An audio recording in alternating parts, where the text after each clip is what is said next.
어네스트 헤밍웨이가 쓴 위험한 여름이라는 소설이 하나 있습니다. 이 소설에 보면 두 종류의 투사가 등장합니다. 한 부류는 결코 비겁함이 없이 온 생명을 다해 검은 소와 결투를 벌입니다. 그들은 속임수나 남의 도움 없이 피를 흘려가며 이 검은 소를 쓰러뜨리고 승리를 거두는 것입니다. 그런데 반면에 또 한 부류는 승리를 위해 종종 속임수도 마다하지 않습니다. 그들은 검은 소의 강한 뿔을 깎아 부드럽게 만든 후에 크랭크 오일을 발라서 강한 뿔인 것처럼 감쪽같이 위장을 한다는 겁니다. 그렇게 해서 관중들의 환호를 받기도 하고 또 일시적인 출세를 하기도 하지만 결국 그런 속임수들은 나중에 드러나 몰락하고 마는 경우입니다.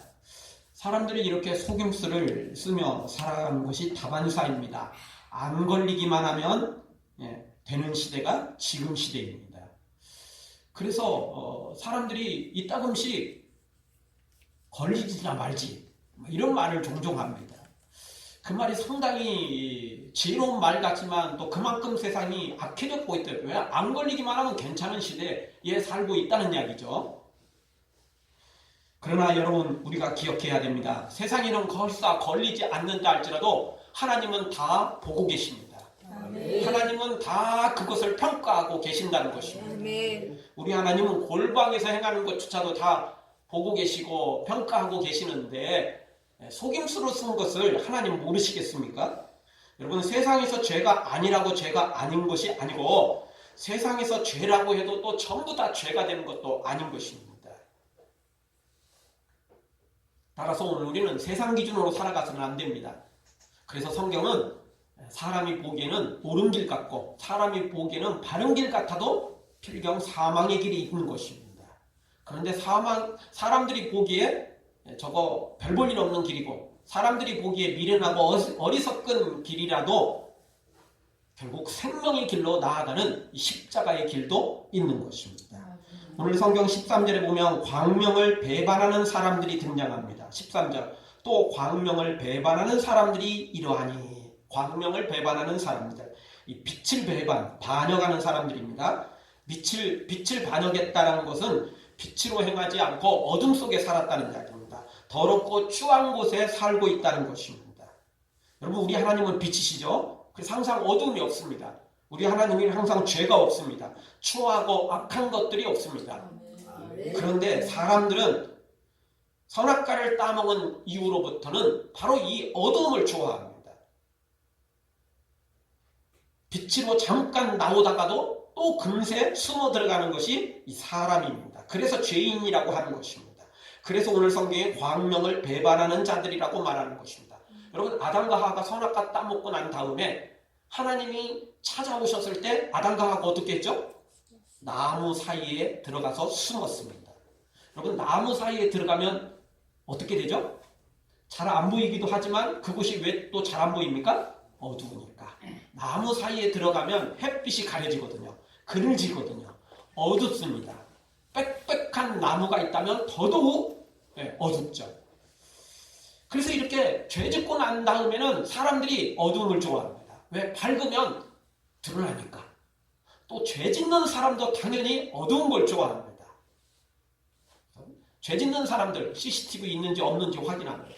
죄 짓는 사람들 이게 밝은지 밝지 않은지 확인합니다. 왜? 어두우면 자기 얼굴 안 가려도 잘 보이지 않거든요. 그래서 죄 짓는 사람들은 주로 낮보다는 밤에 많이 합니다. 몇 년 전인가 제가 이 자전거를 우리 교회 앞에 이렇게 받쳐놨거든요. 자물쇠 잘 잠궈서. 보통은 이제 제가 저녁에 갈 때 가지고 가는데 그날은 놓고 갔어요. 근데 그 다음날 보니까 자전거가 없어요. 그래서 내가 사택에 놓고 왔나? 그래서 또 사택 가서 또 확인했어요. 그래서 없어요.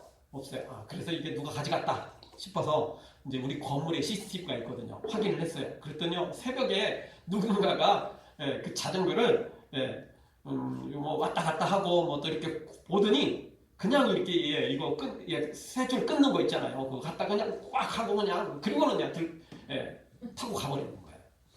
근데 CCTV가 있긴 있었지만 어두운 밤이니까 얼굴이 확인이 잘 안 돼요. 다 보여요. 와서 끊고 갖고 가는 거 다 보이는데 어두워서 안 보여요. 얼굴이 안 보여요. 나쁜 놈들, 나쁜 짓 하는 놈들 어두움을 좋아합니다. 깜깜한 걸 좋아합니다. 그래야 자기 얼굴이 안 보이거든요. 그래서 오늘 성경도 이 광명을 배반하는 사람들, 빛을 반역하는 사람들이 소개되고 있는 것입니다. 사람들은 예전에도 선악과 따먹은 그 뒤로 끝없이 이렇게 광명을 배반하는 어둠을 좋아하는 죄인이었지만 현대인은 더더욱 그렇습니다. 현대인들은 더더욱 이 악을 좋아합니다. 어둠을 좋아합니다. 죄를 좋아합니다. 왜 그렇죠? 말세가 되기 때문에 그렇습니다. 말세가 되니까 사탄이 자신의 날이 얼마 남지 않았다는 걸 알고 발악을 합니다. 그래서 성경은 어떻게 표현하죠? 사탄이 오는 사자와 같이 삼킬 자를 찾고 있다는 것입니다. 심지어 믿음이 좋은 성도들도 유혹하는데 믿지 않는 자들은 두말할 것도 없겠죠. 어둠에 거하는 자들은 두말할 것도 없겠죠. 그래서 가면 갈수록 사람들이 더 악해집니다. 이 사탄의 집요한 이 유혹과 공격이 나날이 강해지고 사람들도 또 돈과 쾌락을 얼마나 좋아하는지 두말할 것도 없습니다. 안 그래도 돈과 쾌락을 좋아하는 사람들인데 사탄이 옆에서 부추기니까 더더욱 심각한 상황에 빠져 있는 것이 지금 현대시대라고 말할 수 있습니다. 마태복음 24장 10절 이하에 보면 이런 말씀이 있습니다. 그때 많은 사람이 시험에 빠져 서로 잡아주고 서로 미워하겠으며 거짓 선지자가 많이 일어나 많은 사람을 미혹하겠으며 불법이 성함으로 많은 사람의 사랑이 식어지리라. 그러나 끝까지 견디는 자는 구원을 얻으리라. 갈수록 사람들이 시험에 빠지고 서로 미워하고 거짓 선지자가 나타나고 또 거짓 선지자가 나타난다는 이야기는 자꾸 그런 거짓 선지자들을 따라가기 때문에 그렇습니다. 안 따라가는데 누가 나타나겠어요? 따라가니까 거짓 선지자가 나타나죠. 그래서 많은 사람을 미혹합니다. 불법이 성하고 사랑이 식어지는 시대, 바로 이게 말세의 징조인 것입니다. 그래서 지금 이 시대에는 더 어둠이, 죄가 추하고 더럽고 악한 것들이 더 많아진 시대가 지금 시대입니다. 아마 예수님의 재림이 더 다가올수록 사탄은 더욱 발악할 것이고 더 시험할 것이고 사람들은 사랑은 식어지고 불법은 더 커지고 돈과 쾌락에 온몸을 맡기는 시대가 더 심해지면 심해졌지 절대 줄어들지 않을 것입니다. 사랑하는 성도 여러분, 이 말세 사탄의 공격에 넘어가지 말고 사탄의 유혹에 넘어가지 말고 더더욱 깨어있어 예수님처럼 빛 가운데 살아가는, 어둠에서 나와 빛으로 나아가는, 조금은 부끄럽고 조금은 창피하지만 그래도 십자가 앞에 나가 우리의 모든 죄를 회개하고 이제는 빛 가운데 살아가는, 빛으로만 살아가는 하나님의 사람들 되어지길 주의 이름으로 축원합니다. 왜 이렇게 죄인들이 더 어둠을 좋아합니까? 12절에 보니까 하나님께서 침묵하시기 때문에 그렇습니다. 그런데 이 하나님의 침묵은 여러분 기억하셔야 됩니다. 하나님의 침묵이 영원하지 않습니다. 하나님의 침묵은 잠깐뿐입니다. 그 다음에는 하나님이 역사하십니다. 하나님의 심판이 있다는 것입니다. 이 하나님의 침묵 때문에 진짜와 가짜가 분명하게 구분됩니다. 가짜와 진짜는 조금 시간만 두면 금방 구분되는 것입니다. 가짜들도요, 당장은 하나님이 복 주시고 또 금방 심판하면 무서워서 가짜들은 안 하려고 합니다. 그런 가짜들도 천국 가고 그런 가짜들도 하나님께 복 받으면 진짜인지 가짜인지 다 확인도 안 되고 복 받으면 진짜들이 너무 억울하지 않나요? 그래서 하나님은 가짜를 구분하시는 겁니다. 가라지들을 구분하시는 겁니다. 그 하나님의 침묵 때문에 그것이 분명하게 드러나는 것입니다. 그 침묵 기간에 우리는 인내해야 됩니다. 그래서 아까 우리가 읽었던 마태복음 24장 13절 그러나 끝까지 견디는 자는 구원을 얻으리라. 인내하는 사람이, 기다리는 사람이, 견디는 사람이 구원을 얻는 것입니다. 아멘. 잠깐 믿다가 낙심하는 것, 믿는 척하다가 낙심하는 것은 구원에 이를 수 없는 것입니다. 사랑하는 성도 여러분, 하나님의 침묵 기간 절대 길지 않습니다. 그 기간 실망하지 말고 포기하지 말고 끝까지 인내하고 견뎌서 온전한 구원에 이르기를 다시 한번 주의 이름으로 축원합니다. 아멘. 자, 오늘 성경 통해서 우리가 첫 번째 주시는 말씀 14절을 통해서 알 수 있는 말씀은 광명을 배반하는 자들은 사람을 죽이고 빼앗는 사람들이라는 것입니다. 이 어둠을 좋아하는 사람들, 광명을 배반하는 사람들은 사람들을 죽이고 빼앗는 것이 자신들의 주된 직업으로 삼습니다. 물론 공개적인 직업은 따로 있습니다. 그런데 실제로는 이게 직업이에요. 자기의 본업이에요. 빼앗고 죽이는 일, 이것이 진짜 자신들의 본업이에요. 그것이 무엇이든 간에 상관없어요. 어떤 직업을 가지고 있든지 간에 결국은 사람들에게서 빼앗고 죽이고 죄 짓는 것, 이것이 그들의 목적이며 목표가 되는 것입니다. 사람들은 성공하고 출세해서 잘 먹고 잘 살려는 목표를 가지고 있습니다. 겉으로는 공의와 정의를 말하지만 실제로는 각종 죄악 속에 들어있다는 것입니다. 그래서 꼭 나쁜 짓 하는 놈들만 그런 게 아니고 높은 자리에 있는 사람들도, 고위직에 있는 공무원들도, 정치인들도, 심지어 최고의 그 권력기관인 이 청와대에 들어가 있는 사람들조차도 똑같더라는 것입니다. 심지어 대통령 한 사람들도 전혀 틀리지 않더라는 것입니다. 소위 진보 계통의 사람들이 그동안은 자신들은 꼴통 보수보다 훨씬 정의롭다고 그렇게 말해왔고 또 일반 국민들도 그 사람들이 훨씬 더 깨끗할 거야 라는 기대를 가지고 있었습니다. 그런데 소위 진보 계통의 사람들이 정권을 잡고 권력 핵심으로 들어가자 그런 환상은 깨져버렸습니다. 그들이 권력 핵심이 되고 그들의 모습을 보자 그 밥에 그나물이라는 사실이 증명된 것이죠. 그들이 대통령이 되고 국무총리가 되고 장관이 되고 검증을 해보니까 전부 다 똑같더라는 거예요. 하나도 틀릴 게 없더라는 거죠. 그러면서도 도리어 자신들이 더 깨끗하고 정의롭다고 큰 소리 쳐왔던 것을 보게 됩니다. 그래서 제가 내린 결론은 그렇습니다. 세상에 믿을 놈이 없어서 정치인을 믿겠느냐는 거죠. 사람도 사실 믿을 대상은 아니죠. 제가 항상 하는 말이 있죠. 사람은 믿을 대상이 아닙니다. 사람은 사랑할 대상입니다. 아멘. 사람 믿으면 실망합니다. 사람 믿으면 믿는 도께 발등 지킵니다. 우리가 믿을 대상은 하나님밖에 없습니다. 우리가 믿을 분은 예수님밖에 없는 것입니다. 아멘. 사람은 그냥 사랑할 대상이에요. 믿어서는 큰일 납니다. 사람은 그냥 사랑해야 돼요. 그 방법밖에 없는 것입니다. 나도 마찬가지입니다. 다른 사람만 그런 게 아니고, 여러분 누군가가 나를 이렇게 잘 믿어주고 신뢰하면요, 사실 마음도 좀 뿌듯하고 또 저 사람도 괜찮은 사람이네, 괜찮은 사람을 알아보는 좀 괜찮은 사람이네 그런 마음이 있긴 있어요. 근데 너무 찰떡같이 나만 믿고 있으면 어떻게 되죠? 부담스러워져요. 왜? 나는 그렇게 믿을 놈이 아닌데. 왜냐하면 내가 꼭 뭐 사기치고 거짓말해서가 아니라 내가 마음은 있어도 못 도와줄 때가 있잖아요.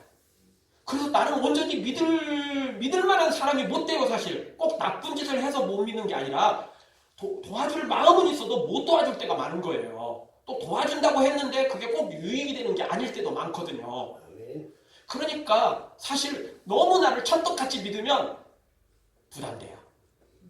여러분 우리 애 키우면서 애들은 특히 아빠를 잘 믿죠. 어떤 아빠? 아빠는 힘이 좋고 아빠는 힘이 세고 언제든지 도와줄 준비가 돼 있다. 이런 이제 그 생각을 아이들이 많이 가지고 있어요. 그래서 애 키우다 보면 막 이따금씩 막 그 높은 데서 막 그냥 아빠 이름 불러놓고 뭐 뒤돌아 보지도 않았는데 뛰어버리는 애들이 있어요. 이따금씩 있잖아요. 그냥 아빠는 항상 언제든지 잡아준다는 거 아는 거예요. 얘는 철떡같이 믿는 거예요. 그래놓고는 아빠 불러놓고는 뛰어버리는 거예요. 그냥 아주 가슴 철렁할 때가 많죠. 너무 철떡같이 믿으면 반갑고 기쁘고 좋기도 하지만 부담될 때가 많아요. 왜? 우리는 연약한 사람이거든요. 우리는 불완전한 존재거든요. 사람은 믿을 존재는 아닙니다. 하나님만이 온전히 믿을 수 있는 존재죠. 어쨌든 다시 돌아와서 이 정치인들은 사실 믿을 만한 사람들이 아니에요. 다 그 밥에 그 나물이라는 걸 우리가 알고 있어요. 어떤 사람이 대통령이 돼도 똑같고 어떤 정권이 잡아도 똑같더라는 거예요.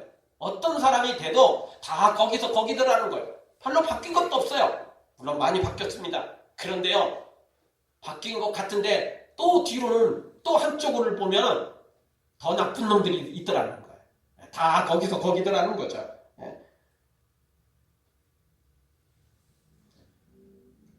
물론 모든 정치인이 그런 건 아니죠. 그 중에 좀 깨끗하고 정의롭게 몸부림치는 사람들이 있는데 그러기에는 정치판이 너무 더럽고 추해서요. 이런 사람들을 발못 붙입니다. 그래서 조금 괜찮다 싶은 사람들, 그냥 겉으로 인기 드러나는 게 아니고 조금 더 깨끗하게 정치하려는 사람들 보면 분명합니다. 그 다음 보면 불출마합니다. 그래도 좀 뭔가 하려는 사람들, 깨끗하게 하려는 사람들, 그 다음 보면 반드시 불출마합니다. 오래 못 가요. 한 번, 길면 두 번. 그 이상 안 갑니다. 왜? 자기 힘으로 안 되는 걸 알거든요. 아무리 자기 혼자 해도 결국 별 수 없다라는 거, 자기마저도 더러워진다는 걸 알기 때문에 그렇습니다. 이 돈과 권력을 가진 사람들은 국가와 민족, 모든 백성들, 특히나 가난하고 힘없는 사람들을 위해서 자신들의 것을 사용해야 되는데 반대로 돈과 권력을 가지고 정보와 인맥을 가지고 자기 배를 채우더라는 거예요. 겉으로 보기에는 되게 정의롭고 되게 막 그 서민들을 위하는 것 같은데 알고 봤더니 그런 이 국가의 중요한 정보들을 가지고 인맥을 가지고 자기 배를 채우더라는 거예요. 아주 나쁜 놈들이 세상에 너무 많아요. 특히 정치인들 중에 말이에요. 자기가 깨끗하다고 말이라도 안 했으면 좋겠어요. 부끄러운 줄이라도 알았으면 좋겠어요. 근데 그렇지도 못하는 거죠. 이런 사람들은 대를 위해서 소를 희생해야 된다는 이상한 논리를 앞세워서 사람들을 죽이고 빼앗는 일을 서슴지 않고 있죠. 이 통탄을 일이며 얼마나 한심한 일인지 모르는 것입니다. 여러분, 하나님께서 돈과 힘, 권력과 능력을 주신 것은 이로는 하나님을 섬기고 옆으로는 가난한 사람들, 불쌍한 사람들, 약한 사람들을 도와주라고 그런 것들을 주신 것입니다. 자기 배 채우라고 주신 게 아니라는 거예요. 근데 사람들은 그렇지 않습니다. 이런 좋은 것들을 가지고 겉으로는 조금 베푸는 척하지만, 정의롭고 공의로운 척하지만, 서민들을 위하는 척하지만 실제로는 다 뒤로는 자기 배를 채우고 있더라는 거예요. 성경에 보면 다윗이 밧세바를 취하고 뻔뻔스럽게 있는 모습이 소개되죠. 그때 하나님께서 나단 선지자를 보내서 한 비유를 들읍니다. 그 비유가 뭐였죠? 한 마을에 99마리 양을 가진 부자가 있었어요. 근데 그 사람에게 손님이 왔어요. 근데 자기 양 잡으면 되잖아요. 그런데 옆집 가난한 집, 양 한 마리밖에 없는 그 집 양을 빼앗아다가 손님 대접을 해버립니다. 이런 나쁜 놈을 어떻게 해야 될까요? 다윗도 그 이야기를 듣고 이런 나쁜 놈은 죽여야 된다. 이건 사형감이다. 자기도 막 길길이 뜁니다. 이게 사람이에요. 이게 꼭 나쁜 놈이 그런 게 아니고 다윗과 같은 믿음의 사람도 이런다니까요. 순식간에 빠지는 게 이래요. 물론 다윗이 항상 그러지는 않았어요. 다윗은 그 몇 번 손가락 꽂는데 그 중에 이제 그 죄가 딱 걸리건데 아무리 의로운 사람이라도 아무리 믿음 있는 사람이라도 사람은 사람이라니까요. 돈과 권력을 쥐면 순식간에 이렇게 될 수 있다는 게 다윗을 통해서도 분명히 드러나는 것입니다. 근데 믿음도 없는 사람, 다윗과 같지도 않은 사람들한테 얼마나 거룩한 걸, 의로운 걸, 정의로운 걸 기대하겠어요. 사실이 어렵죠. 그래도 우리는 몸부림쳐야 됩니다. 아멘. 다윗만 깨끗한 게 아니거든요. 수많은 믿음의 사람도 그렇게 유명하지는 않았지만 다 믿음으로 살아가는 사람들이 그래도 있었습니다. 우리도 깨끗하게 살아야 됩니다. 아멘. 광명을 배반하는 자가 아니라 광명을 따라가는 하나님의 사람이 되어야 됩니다. 아멘. 빛을 반역하는 사람이 아니라 빛 가운데 살아가는 사람이 되어야 됩니다. 아멘. 그럴 때 우리가 하나님 앞에 인정받을 수 있는 것입니다.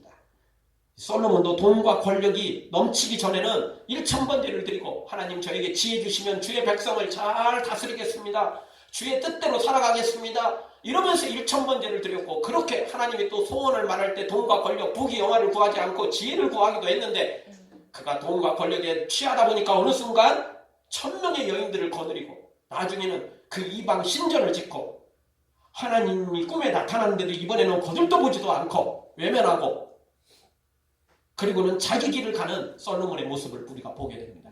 사람들은 이렇게 돈과 권력에 취하면 이상해진다는 것입니다.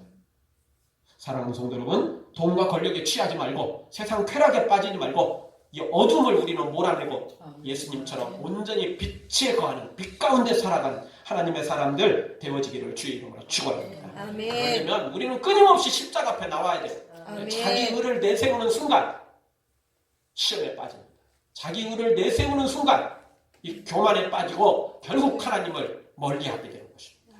우리는 죄 지을 때도 당연히 십자가 나와야 되고 또 은혜 받고 또 뭔가 잘 될 때에도 더 십자가 앞에 나와서 또 내 죄를 확인하고 회개하고 또 감사와 찬양을 드리는 그런 믿음의 사람으로 우리 끝까지 어두움으로 절대 빠지지 말고 빛 가운데 살아가기를 다시 한번 주의 이름으로 축원합니다. 아멘.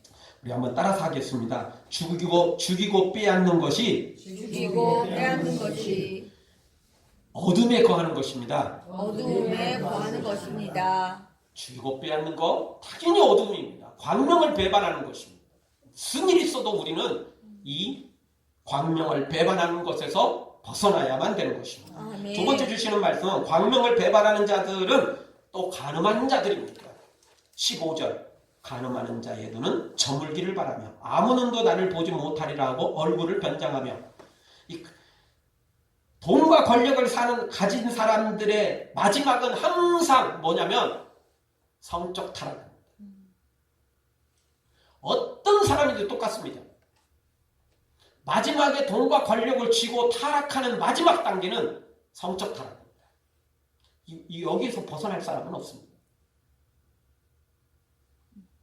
성적으로 주는 쾌락은 마약보다 더 강합니다.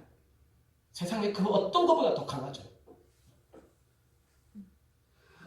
그래서 이게 이 간음하는 자들, 이 성적 타락하는 자들, 이 마지막은 항상 이것입니다. 여러분 소돔과 고모라가 왜 망했죠? 죄악이 넘쳐서 망했죠. 불심판을 당했죠. 그런데 종합병원처럼 죄악이 넘쳤지만 그 중에 성적 타락, 이 동성애가 결국 소돔과 고모라를 멸망시킨 가장 큰 죄악인 것입니다. 어느 시대이든 어떤 사람들이든 돈과 권력이 넘치면 먹고 마시며 즐기다가 마지막에 하는 것은 성적 타락인 것입니다. 돈과 권력이 넘치는데 성적으로 깨끗한 것을 찾는다는 것은 고양이가 생선을 지나치는 것과 같을 정도입니다. 간음을 행하는 것이 지금은 너무나 당연한 시대가 되어버렸습니다. 우리나라도 2015년 뭐가 폐지됐죠? 간통죄 폐지됐잖아요. 이제 남의 여자, 남의 남자 상관없어요. 물론 뭐 그러다가 걸리면 민법상 책임은 져야 됩니다. 그렇지만 아직은 우리나라의 민법상 별로 그렇게 대단하진 않아요. 서양 쪽에서는 선진국 쪽에서는 그러다 걸리면 폐가망신하거든요. 엄청난 상상할 수 없는 그 민법상 그 보상을 해줘야 되는데 우리나라는 솔직히 그게 되어 있질 않아요. 걸리면 말고 뭐 이런 식이에요.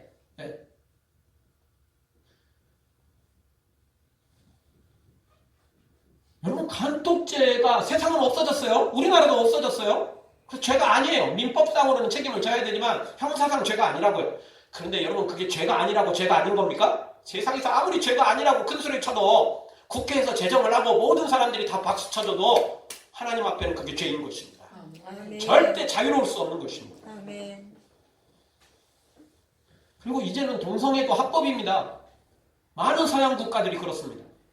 도리어 무슨 일이 벌어졌죠? 동성애는 불법이다, 죄다 라고 말하는 목회자들, 라고 말하는 성도들을 도리어 벌금을 먹이고 이런 짓을 서양 국가들이 소위 선진국이라는 사람들이 그러고 있습니다. 아주 문명시대, 문화시대에 살아가고 있는 사람답게 말하지만 실제로는 더 악해져 가고 있어요. 옛날 사람들보다 더 악해지고 더 죄악이 불법이 성행하는 시대에 살아가고 있습니다. 우리나라도 이 동성애, 이게 지금 국회에 수없이 지금 막 입법을 시도하고 또 계속해서 시도할 것입니다. 광명을 배반하는 자들 꼭 성적으로 타락합니다.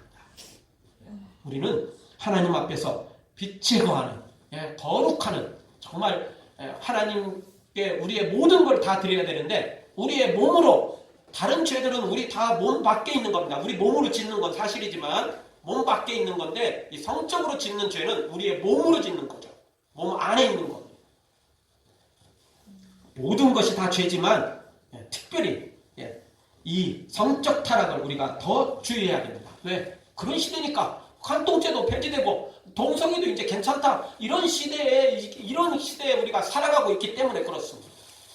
사랑하는 성도 여러분, 세상이 아무리 죄가 아니라고 큰소리 쳐도 그렇게 법을 제정해도 우리는 하나님의 말씀을 앞세우고 하나님의 말씀답게 살아가는 하나님의 사람, 빛에 거하는 하나님의 사람들 되어지길 주의 이름으로 축원합니다. 아멘. 다 같이 따라서 하겠습니다. 간통 동성애는 죄입니다. 간통 동성애는 죄입니다. 성적 타락은 광명을 배반하는 죄입니다. 성적 타락은 광명을 배반하는 죄입니다. 처음에 1번 처음 이야기했던 꼭 사람적이고 빼앗는 거, 이거는요 아무리 세상이 오래 지나가도 이건 죄라고 여길 것입니다. 그런데 이 두 번째, 간음하는 자들, 이 간통죄, 동성애, 이런 것들, 성적 타락은 죄가 아니라고 생각하는 그런 시대입니다.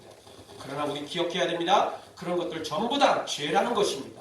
그런 것들 다 전부 하나님 앞에 광명을 배반하는 악한 죄라는 사실 분명히 기억해야 됩니다. 아멘. 사랑하는 성도 여러분, 우리 세상 기준으로 살지 말고 하나님 앞에 말씀으로 빛에 거하기를 주의 이름으로 축원합니다. 아멘.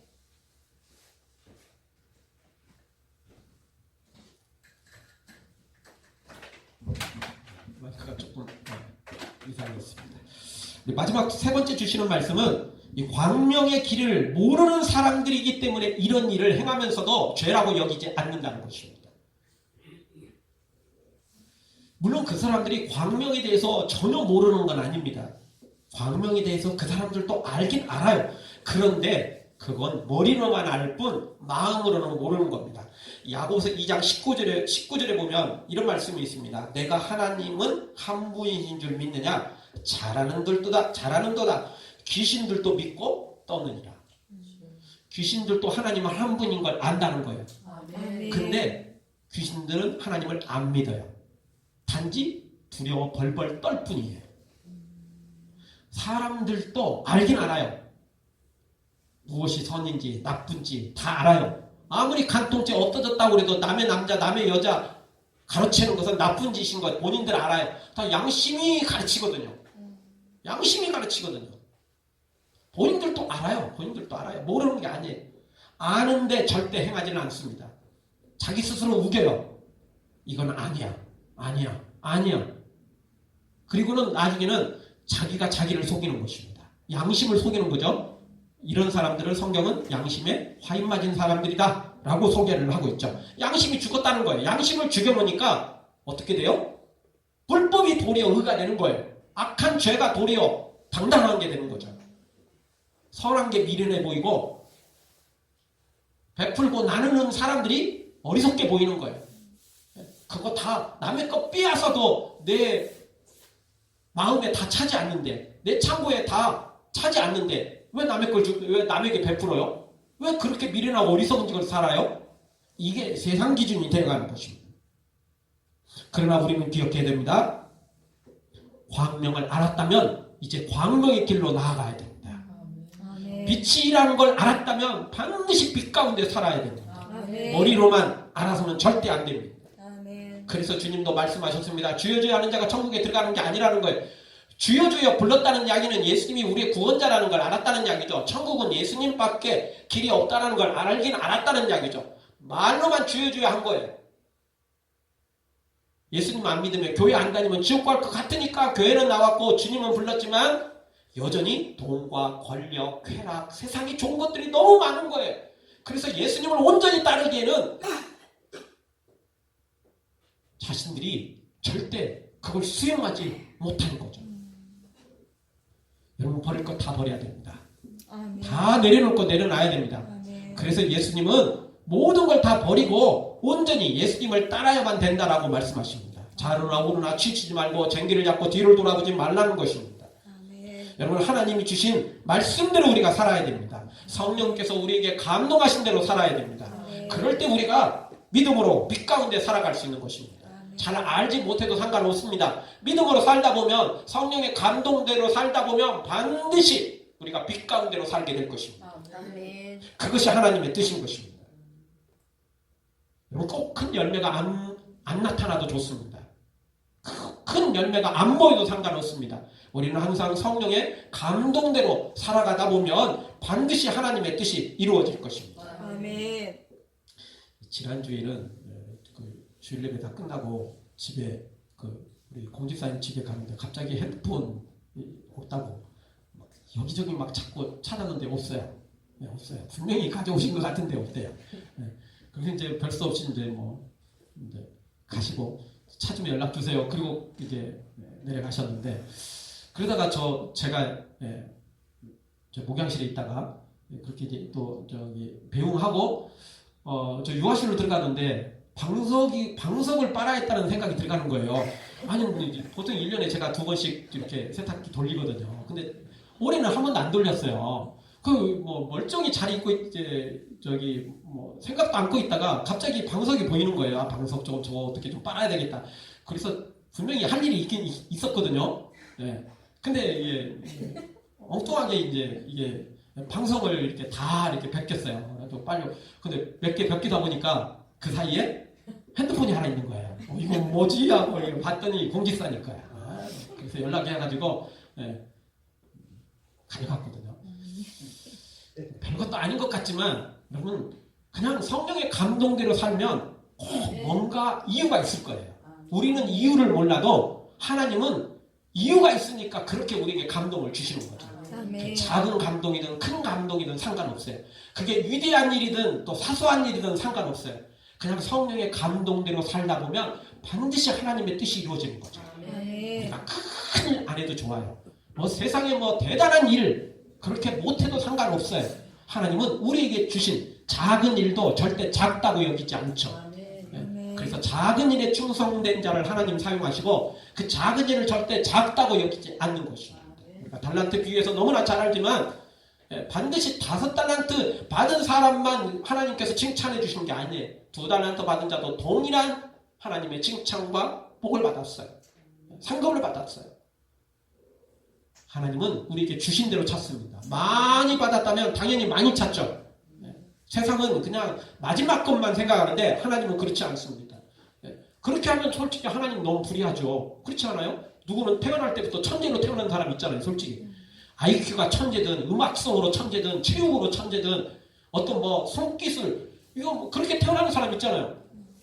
누구는 금수저 부모 만나가지고 막 그렇게 태어날 때부터 미스 코리아급 얼굴로 꽃미남으로 태어나는 이건 내 마음대로 된 거 아니잖아요.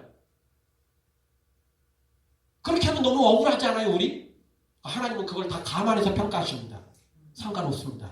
우리는 작은 일이든 큰 일이든 상관없습니다. 그저 성령의 감동 따라 말씀해 주신 대로 믿음으로 충성하다 보면 마지막 날 하나님이 다 알아서 평가하실 거예요. 절대 세상 기준 아닙니다. 아멘. 절대 세상 기준 아닙니다. 여기서 초라하다고 부끄러워할 필요도 없습니다. 창피할 것도 없습니다. 좀 많이 가졌다고 자랑하고 목에 힘줄 것도 없습니다. 하나님의 나중에 평가는 어떻게 될지 우리는 지금 현재로서 아무도 알 수 없는 것입니다. 다만 분명한 건 작은 일에도 충성하다 보면 성령의 감동 따라 믿음으로 살다 보면 큰 열매 없어도 하나님은 알아서 다 평가해 주실 거라는 것입니다. 아멘. 우리 모두 다 이 광명에 배반하는 자가 아니라 정말 이 어둠에 세상 기준으로 살아가는 자가 아니라 빛에 거하고 빛 가운데 살아가는 성령의 감동 따라 항상 말씀대로 살아가는 하나님의 사람 되어지기를 주의 이름으로 축원합니다.